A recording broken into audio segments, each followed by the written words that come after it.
Hello, and welcome to another episode of the Market Edge podcast, a series created by the Market Intelligence Committee, members that feature industry experts who address the most pressing issues to members today with a focus really on market trends, economic insights, and actionable strategies aimed at empowering engineering firms to drive growth, adapt to change, and maintain their competitiveness. This series is brought to you by the Engineering Influence at the American Council of Engineering Companies. My name is Diana Olair, and I will be your host today. In this special issue, we are actually sitting down with one of the most influential voices shaping housing policy, the Vice President of State and Regulatory Affairs at Leading Builders of America. As the nation continues to grapple with rising construction costs, regulatory complexities, and a growing demand for attainable homes, few people have clear view of these challenges and opportunities ahead. We have Phil Crone with us. Thank you so much for being here today. Yeah, thanks, Diane. I'm glad to be here. Awesome to have you. I just wanted to share a little bit more about Phil for those that aren't familiar with him or LBA. He leads the state and regulatory advocacy for Leading Builders of America, or LBA. He works closely with member companies to advance housing policy and political initiatives in key states. He also directs their engagement on building codes and standards with a particular focus on the International Energy Conservation Code and National Above Code programs. He also previously served as the Government Affairs Director and CEO of the Dallas Builders Association. Phil is passionate about workforce development, as we are as well in the construction industry, engineering for us, and helped create a construction curriculum for managers and tradespeople at Area Community College. He holds a bachelor's degree from Purdue University and a Juris Doctor from Southern Methodist University. So, Phil, let's get down to it. For those that aren't familiar with Leading Builders of America, can you set the stage by sharing the mission and purpose of LBA with our listeners?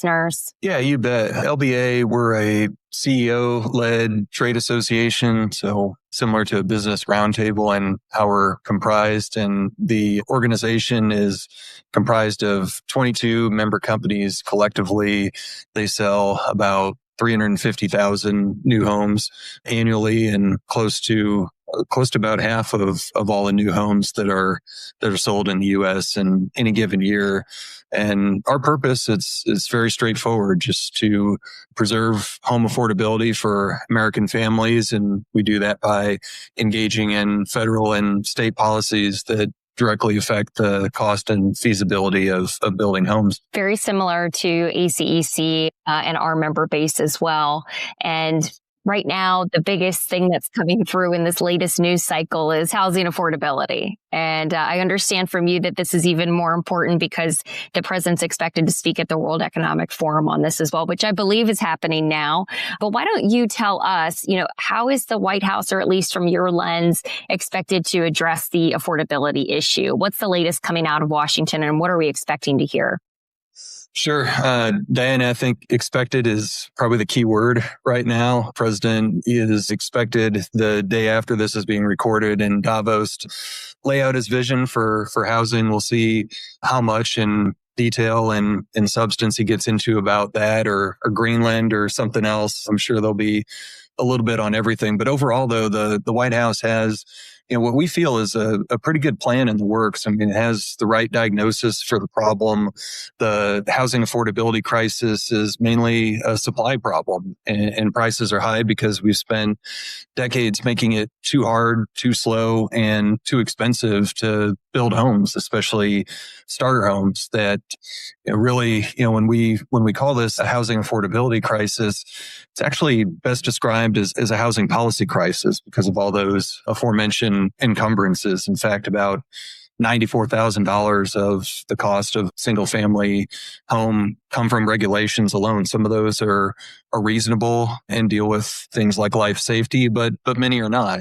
Zoning restrictions and long permitting timelines, duplicative reviews, code mandates, all those things. And I think the White House is going to push towards faster approvals and fewer layers of review and try to rein in some of the federal policies that raise construction costs. And then I think that'll be paired with some reforms that may help households, especially first-time home buyers, younger families prepare for home ownership, things like tax relief or savings incentives. And then something we're both passionate about, workforce priorities that support more in the construction trades and higher wages. So we'll see. I mean, the federal government has limited direct control over this, but they certainly can divert and control housing and transportation dollars. And, beyond that, a lot of what they're trying to do, like the tax stuff, is going to require some congressional action, which of course with thin GOP majorities we'll see. But a lot of this is bipartisan. So optimistic that we'll see something happen as the year goes on. Well, it sounds very positive, at least through your lens. And I'm very curious to see what actually comes out from the president here. And when this podcast comes out, and if it'll still be timely and what we hear in the next couple of days versus now. We kind of scratched the surface a little there on current regulatory and policy barriers that you all are tracking, especially permitting reform. Expedited permitting is something that we're really interested here. Specifically the ones that are slowing down the delivery of affordable housing, those issues and challenges. Is there anything you guys are doing to address that? Any trends that you're seeing, or anything that maybe engineering firms, our members, can do to help that along? Yeah, as mentioned, I work a lot in the state regulatory arena, and there are a lot of things. Texas fairly recently, but even California with freezing the advancements of some of their codes there. There's some really positive things that are coming out of the states, and I think a bipartisan acknowledgement that those barriers are everywhere. I mean, they're usually not individually dramatic. They're kind of more of sort of a death by a thousand cuts. So you'll have the zoning and entitlement delays, and then you had mentioned permitting challenges and friction, could be inconsistent plan reviews, rework for the same question, utility coordination issues. Actually, at my prior role in Dallas, I saw this unfortunately firsthand. You went from being able to get a single family building permit the next day to it taking 3 or 4 months due to a system and a staff meltdown. And it really crippled the city and pushed housing and economic growth into surrounding cities. And so I think the more certainty and standardization that we can find, the better. And we've been working on that in a lot of places, certainly the ones that have a lot of housing activity, and being able to make some inroads regardless of the political parties that are in charge there. So staying in line with what's happening in the latest news cycle, there's also other things that we've been hearing impacting the financial markets, for example, where there's talks of legislation that could prohibit institutional buyers or investors from purchasing single family homes. Do you have any of the latest on that? What effect could this have on this market, or what stance would you all take? Sure. There are a few versions of that floating around. Certainly parts of the administration have talked about that. Some proposals go after large owners through taxes or forced divestment concepts, and others just aim to restrict purchases outright or limit them significantly. We're seeing that also state level. State legislatures are looking at that right now in places like California and Nevada. And you asked about our approach on this. I mean, nationally, large institutional ownership is a pretty small share, maybe a little bit bigger in some metro areas, but still in the single digits. And a ban in the existing market may be temporarily positive, but at the same time is, you have to remember that a lot of these institutional investors saved markets like Atlanta and others on the tail end of the Great Recession. When it comes to new housing, completely different dynamic. We already know we don't have enough homes relative to demand, and whatever is done at the state or federal level, it just can't encumber the production of new homes. Most people in the administration are intelligent enough to understand this and know that real live people reside there and thrive in these communities, which oftentimes these rental communities can be a bridge to first time home ownership. So we know right now there's a lot of turbulence going on in the economy and how we see things fleshing out. But let's look ahead a little bit. If we go 5 to 10 years out, are there any trends or shifts that you are all expecting or looking to or forecasting that could really change and reshape the housing affordability landscape? Yeah, I think maybe two things generally to look at here. One, insurance and climate resilience costs. I know, there's a politically charged element of that, but really it's, with the PITI, it's a big part of the monthly payment. And, that's challenging home ownership right now. So I think especially in wind and wildfire and flood prone regions, that's where I think new construction really distinguishes itself given the advances in technology that go into every modern home and recent building codes. So I think there'll be more of a distinction between older product and newer product when it comes to that. And then the other one is labor constraints, and something that I know LBA and ACEC are concerned about. Really, it's the people swinging the hammers on the job site, but it's also engineers and front office staff. Those constraints aren't going to go away.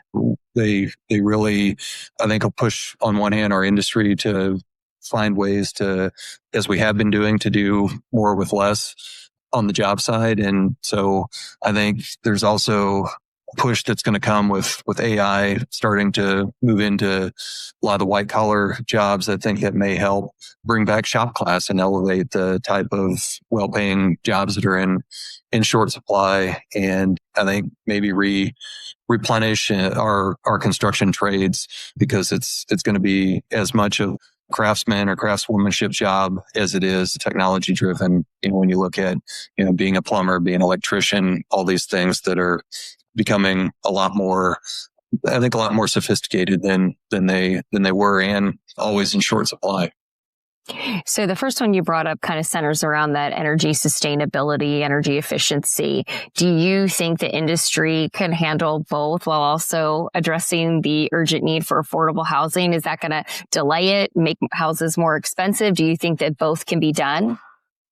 That's the challenge, right? I mean, that's where we can have housing policy can either be part of the problem or part of the solution. There's this mindset that some have, hey, $100 more here, $200 more there. Isn't it worth it? Shouldn't we do it? And that's kind of that death by 1,000 cuts that I was talking about before. But, there are things, for example, on energy efficiency. If you can value a granite countertop when your home is appraised, why can't you value the savings long term that are offered by a more efficient home? And you should be able to do that and finance that house in a way that defrays the upfront costs that a lot of these systems have. So I think if we got a little smarter with our underwriting and appraising for energy efficiency, you could have both, and that really speaks to the importance of policy here.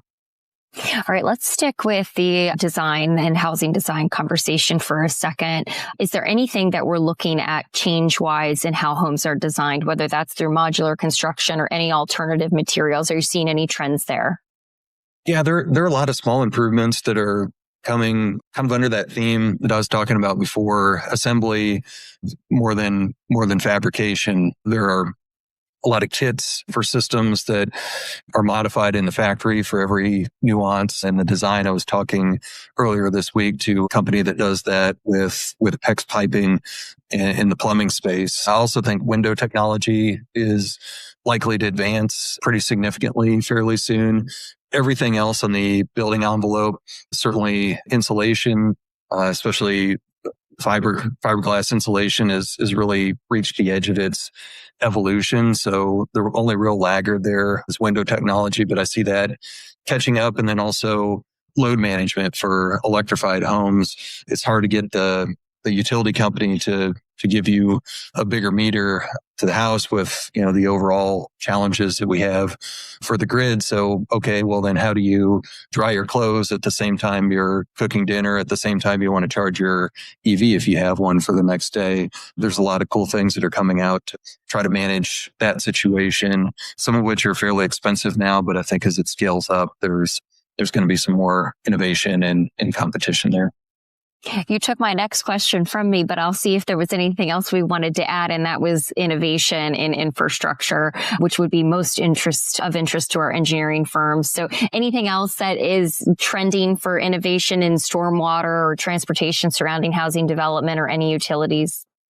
Yeah, I think a few things just kind of under that work smarter, not harder theme. Most of your listeners would probably know more about those things in the detail than I do. But I think a few things that our members value are, you look at stormwater, let's have more performance-based standards, smarter detention strategies, things that are designed to be maintained and inspected more easily. Transportation, try to align the access requirements with reality, right size improvements to a given subdivision or project. And instead of having, some of these gold plated mitigations that don't match project impacts. And then, and back to utilities, I think the more you can coordinate trenching, standardized details, quicker interconnects, and just planning for load growth, electrification without overbuilding, all these things that we could plan for on day one when the dirt's churned and the trench is open. You can cut months off of schedules and tens of thousands per lot just with better planning and better standards and coordination and predictability. Well, Phil, it looks like we've got time for about one more question here. And this is something we didn't talk about, so I hope you'll forgive me. And if you don't have the answer, that's fine too. So the second thing you brought up outside of the sustainability as, 5-10 year trend is workforce and labor constraints. And so I'm curious, because it's all over the news, anything on the latest immigration policy impacting your labor constraints, making it harder or worse, exacerbating the issue, and what stance are you all taking? Yeah, we see every day those disruptions occur in the communities and among the folks that we rely on to get the job done. And no one else, frankly, is stepping forward to do it. So we need to have some certainty where those folks, if they follow the rules, can step out of the shadows and onto the job site confidently. And at the same time, as I mentioned before, we really need to look at shop class and what we can do domestically. We have an education system with standardized tests and everything else that focuses on making kids mediocre at what they're not interested in instead of extraordinary at what they are interested in. And I think that there are a lot of brilliant kids that express it in different ways in terms of, building with their hands or designing, engineering things. And we need to foster that as much as we have the traditional path. And I think a combination of those two things would really help with housing affordability and have more positive societal impacts than maybe what we're seeing right now on both of those things. Thank you for that. I can definitely hear your passion and interest in the topic. I just wanted to tell our listeners that's about all the time we have for today. Phil Crone, thank you so much for joining us. Yeah. Appreciate it, Diana. Hopefully your listeners found some value in this, and I enjoyed the conversation. And thank you to our listeners for tuning into another episode of The Market Edge. Don't forget to like and subscribe ACEC's Engineering Influence channel. I'm Diana Olaire. See you next time.